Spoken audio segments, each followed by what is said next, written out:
Hello everyone, welcome to mister G pocket money. இன்றைக்கி நம்ம இந்த வீடியோவில் என்ன பார்க்குறோன்னு பார்த்தீங்கன்னா, நம்ம மை11 சர்க்கிள் ஆப்பில் வந்துட்டு நீங்கள் பணம் வின் பண்ணி வச்சுருக்கீங்க அப்படின்னா அதை எப்படி வித்ட்ராவல் பண்ணுறது பேங்க் அக்கௌண்ட்டுக்கு அப்படின்னு சொல்லி தான் பார்க்குறோம். நீங்கள் ஆப் ஓப்பன் பண்ணால் அந்த மாதிரி ஹோம் பேஜில் இருப்பீங்க. ரைட் சைடு டாப்பில் பார்த்தீங்கன்னா வேலெட் மாதிரி கொடுத்து உங்கள் பேலன்ஸ் இருக்கும், மேலே பார்த்தீங்கன்னா தெரியும். அதை கிளிக் பண்ணுங்கள். கிளிக் பண்ணிங்க அப்படின்னா இந்த பேஜ் வந்துடும். பணம் ஆட் பண்ணோன்னா மேலே ஆட் கேஷ் இருக்கும். அதுக்கு கீழே பார்த்தீங்கன்னா வின்னிங் பேலன்ஸ் இருக்கும். அந்த வின்னிங் பேலன்ஸ்க்கு நேராக வித்ட்ரா கொடுங்க. கொடுத்துட்டு நெக்ஸ்ட் பேஜ் இந்த மாதிரி வந்துடும். என்டர் அமௌண்ட்டு வித்ட்ரா இருக்கும். ஸோ எவ்வளோ வித்ட்ரா பண்ணுவோம் அமௌண்ட் அடிங்க.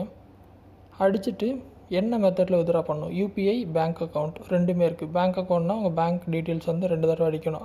பேங்க் வழியே வித்ட்ரா பண்ணோம் அப்படின்னா அக்கௌண்ட் நம்பரை 2 தடவை அடிச்சுட்டு ஐஎஃப்எஸ்சி கோடை கொடுத்துட்டு சர்ச் கொடுத்து ஆட் பண்ணிக்கலாம். ஆனால் ரொம்ப சிம்பிள் பார்த்தீங்கன்னா யூபிஐ. உங்கள் யூபிஐ ஐடியை வந்து இங்கே பேஸ்ட் பண்ணிட்டீங்க அப்படின்னா ஈஸியாக வித்ட்ராவல் பண்ணிக்கலாம். ஸோ ஆல்ரெடி யூபிஐ ஐடி இருக்குது, அதை நான் செலக்ட் பண்ணுறேன். செலக்ட் பண்ணிட்டேன் அப்படின்னா மேலே வித்ட்ரா வந்துடுச்சு. அமௌண்ட் அடித்தேன், அதுக்கு நேரம் வித்ட்ரா இருக்கும். கொடுத்தேன் அப்படின்னா கன்ஃபார்ம் கேட்கும். இதில் 30% டேக்ஸ் இருக்குது வின்னிங்ஸில், அதை வந்து டெபிட் பண்ணிடுவாங்க. வித்ட்ரா கொடுத்தேன் அப்படின்னா ரெக்வஸ்ட் வந்து ப்ளேஸ் ஆயிரும். ஓகேவா? கேன்சல் பண்ணோன்னா உடனே கேன்சல் பண்ணிக்கலாம், அது உங்கள் சாய்ஸ். ஸோ இந்த மாதிரி பார்த்தீங்கன்னா வித்ட்ராவல் வந்து ஈஸியாக பண்ணிக்கலாம். இதில் ஏதாவது டவுட் இருந்தால் வீடியோ கமெண்ட்ஸில் சொல்லுங்கள். வேறு ஏதாவது டாபிக்ஸில் வீடியோ வேணும்னாலும் கமெண்ட்ஸில் சொல்லுங்கள், நான் போஸ்ட் பண்ணுறேன். சேனலுக்கு ஃபஸ்ட் டைம் வந்திருந்தால் சப்ஸ்கிரைப் பண்ணி சப்போர்ட் பண்ணுங்கள். இன்னொரு யூஸ்ஃபுல்லான வீடியோவில் உங்களை நாளைக்கு சந்திக்கிறேன். நன்றி, வணக்கம்.